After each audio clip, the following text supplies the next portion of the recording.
I'd overheard my own son planning for my death like it was a convenience, not a tragedy. And that moment changed everything I thought I knew about love, family, and how much fight I still had left. Hi, my name is Margaret Maggie Holloway. I'm 72 years old, born and raised in Ohio. And until 3 years ago, I thought I was living the quiet last chapter of a decent life. I believed I was a good mother. I believed my son loved me. And I believed that when your body starts to fail, at least your family will catch you when you fall. I was wrong about all three. The day it happened, I was standing in the hallway outside my son Daniel's home office, balancing a laundry basket against my hip, listening to the low hum of his voice through the half-closed door. I wasn't eavesdropping on purpose. I'd come to ask if he wanted meatloaf or chicken for dinner. Ordinary things, mother things. Then I heard him laugh.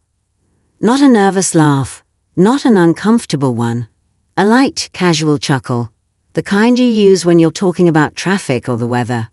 She won't last much longer, he said. The doctor basically confirmed it. I froze. The basket slipped a little, plastic handles creaking under my grip. My heart didn't race. It slowed, like something inside me had gone very still, very cold. Daniel kept talking. I know, he said, lowering his voice, though not enough. I'm just saying once she's gone, the house is free and clear. No more medical bills draining everything. A pause. I imagined him leaning back in his chair, the same chair I'd bought him when he started his first job out of college. I pictured his fingers drumming on the desk. Yeah, I mean, it's sad. She had a long life.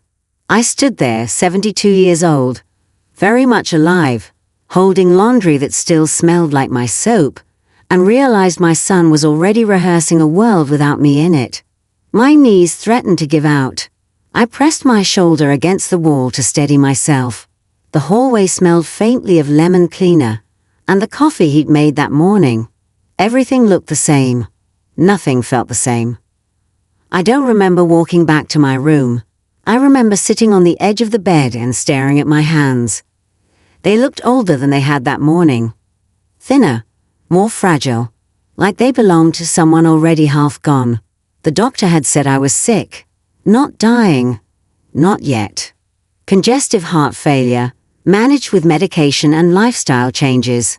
Serious, yes. Terminal, no. Daniel had been in the room when the doctor explained it. So why was he talking like I was already a corpse? That night at dinner, I watched him carefully. The way he cut his food, the way he avoided my eyes. His wife, Karen, smiled too brightly and asked me if I needed more potatoes, her voice coated in sweetness like it was trying to hide something bitter underneath. I said nothing. I chewed slowly. I listened. When I went to bed, I didn't sleep.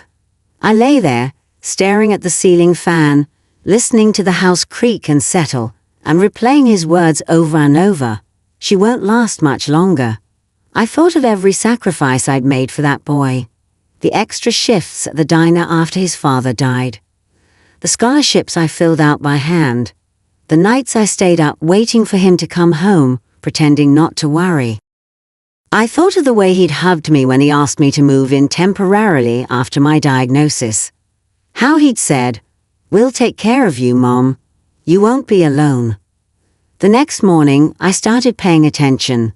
I noticed how Daniel had taken over my finances to help, how the mail with bank logos disappeared before I saw it, how Karen had started talking about downsizing and estate planning with an eagerness that made my stomach twist. I noticed how they spoke about me when they thought I couldn't hear. Not cruelly. Worse. Practically. She didn't eat much today, Karen would say. That's normal at her stage, Daniel would reply. Her stage. Like I was produced going soft. I started pretending I was weaker than I was, pretending I was confused. I let them think the medications made me foggy. I asked the same questions twice. I moved slower. And I listened. Late at night, I'd sit on my bed with my door cracked, the glow of the hallway light spilling in, and I'd hear them talk about money, about timelines, about how long someone like me usually lasts. Daniel sounded impatient. Karen sounded hopeful. Something hardened inside me during those nights. A quiet, steady resolve. I wasn't ready to die, and I certainly wasn't ready to make it easy for the people waiting on it. I made an appointment with my doctor on my own. I took a cab. I listened carefully this time, asked questions, took notes. My condition was serious but manageable. With discipline, I could have years. Years they weren't counting on. I also called an old friend, Linda. We'd worked together at the diner decades ago, and she'd come on to become a paralegal. When I told her what I'd overheard, there was a long silence on the line. "Maggie," she said finally, "you need to protect yourself." So I did.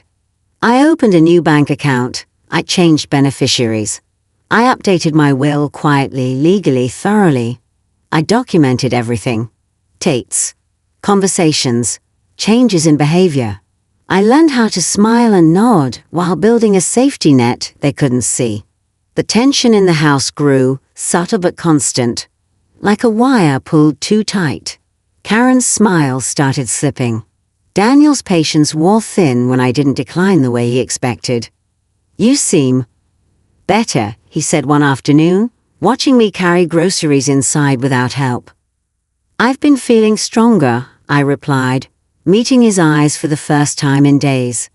He didn't smile back. That night, as I lay in bed, I felt something I hadn't felt in a long time. Power. I don't know yet how this story ends. I only know that I'm still here, still breathing, still watching. And the people who thought they were waiting me out have no idea what's coming. I found out just how patient betrayal can be, and how quietly it smiles while it waits.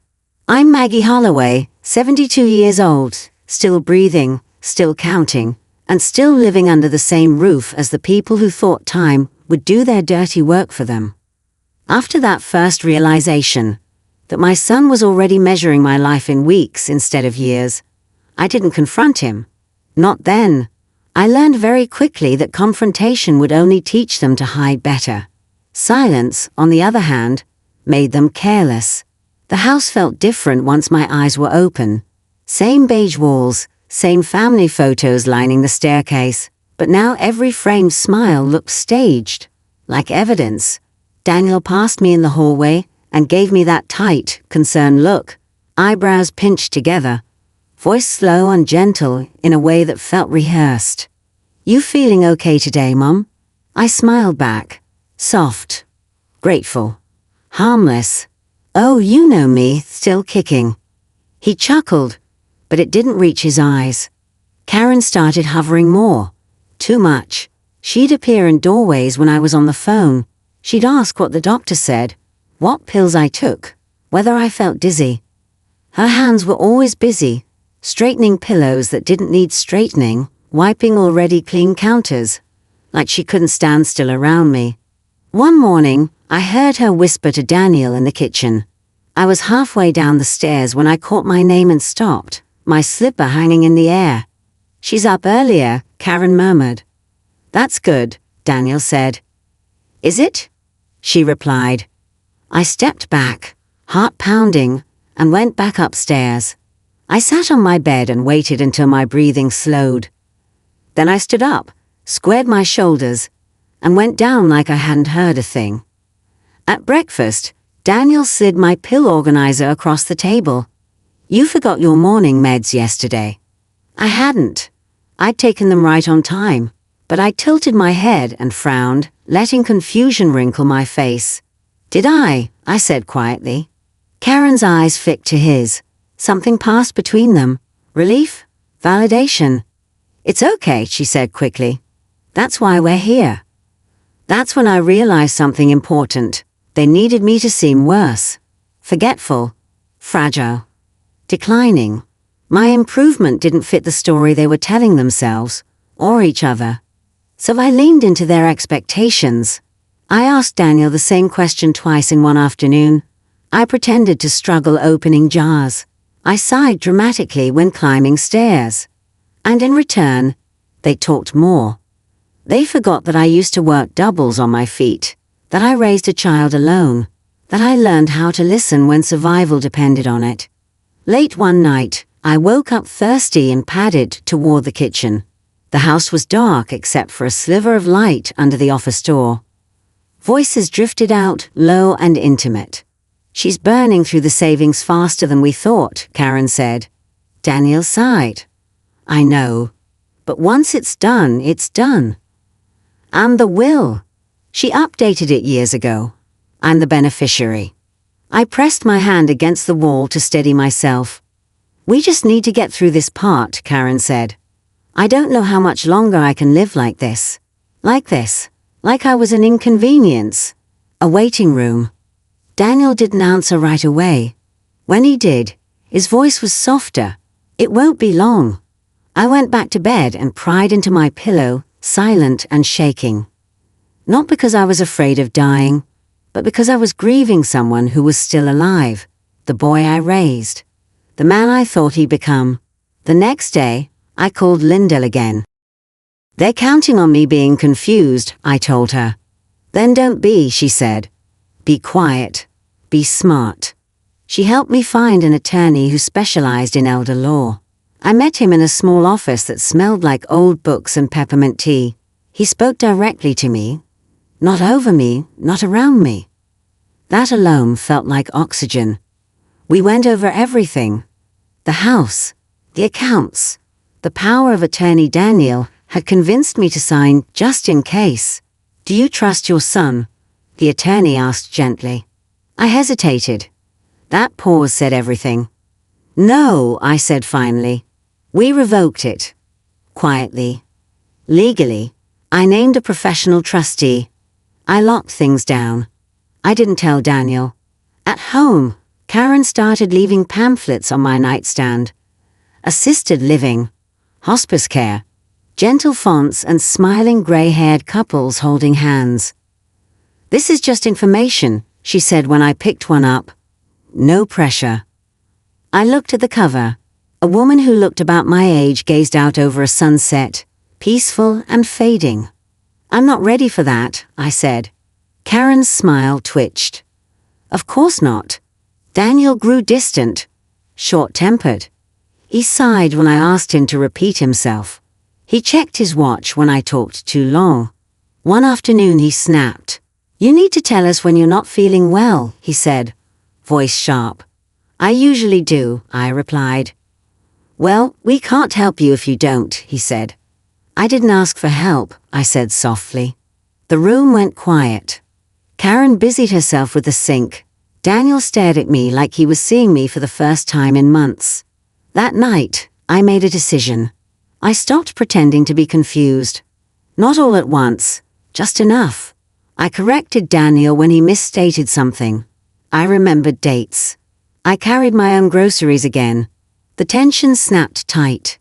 Karen started drinking wine earlier in the day. Daniel stayed late at work. They whispered more urgently, glancing at me when they thought I wasn't looking. I caught Karen going through my purse one morning. She froze when she saw me in the doorway, hands still inside. "Oh," she said. "I was just looking for your phone charger." I held her gaze. "You could have asked." Her face flushed. Of course. That night, Daniel told me they were worried about me being alone during the day. "We've been talking," he said. "It might be time to consider some changes." I nodded slowly. "What kind of changes?" "More care," he said. "Structure." "Or less control," I replied. His jaw tightened. "Mom." "I heard you," I said calmly. The silence that followed was deafening. He stared at me, color draining from his face. "Heard. What?" I didn't answer. I just watched him squirm. Because the truth is, I didn't need to expose everything yet. Not when they were already unraveling. Not when I was still planning. I went to bed that night feeling tired, but clear. I knew where this was heading now. I knew what they wanted. And I knew something else too. They had underestimated me. By the time they made their move, I was already 3 steps ahead. And that's what still makes my hands shake when I think about it. I'm Maggie Holloway, 72 years old, still sharper than they ever gave me credit for. And by this point in the story, I wasn't just listening anymore. I was waiting. The shift happened quietly, the way storms do when the air gets too still. Daniel stopped pretending. The soft concern drained out of his voice, replaced by irritation he no longer bothered to hide. Karen stopped smiling altogether. She moved through the house like she resented every inch of space I occupied. Dinner became tense.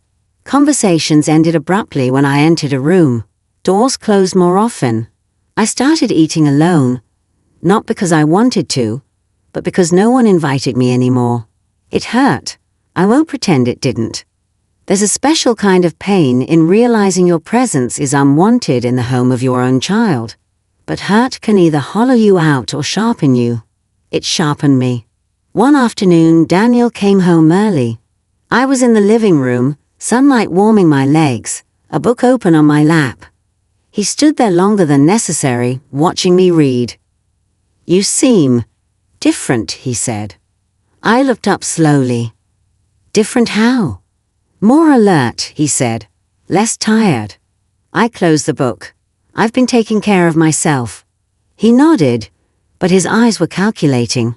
I recognized that look. He used to get it as a teenager when he was trying to figure out how to get away with something.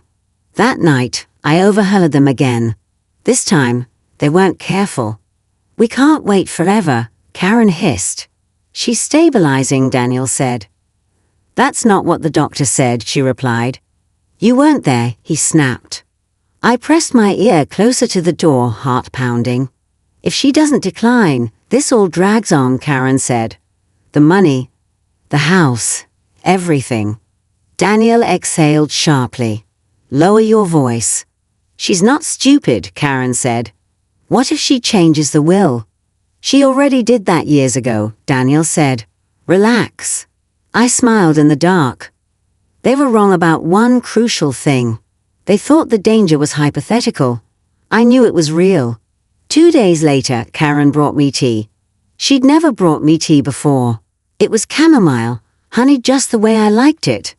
She set it down carefully, hands steady, smile practiced. "I thought you might like this," she said. I looked at the mug, then at her. "That's very kind," I said.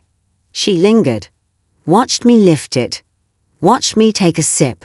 I didn't swallow. I let it touch my lips, then set it back down. "Tastes a little funny," I said mildly. Her smile faltered. "Does it?" "Yes," I said. "Probably nothing." She laughed too quickly. "Probably."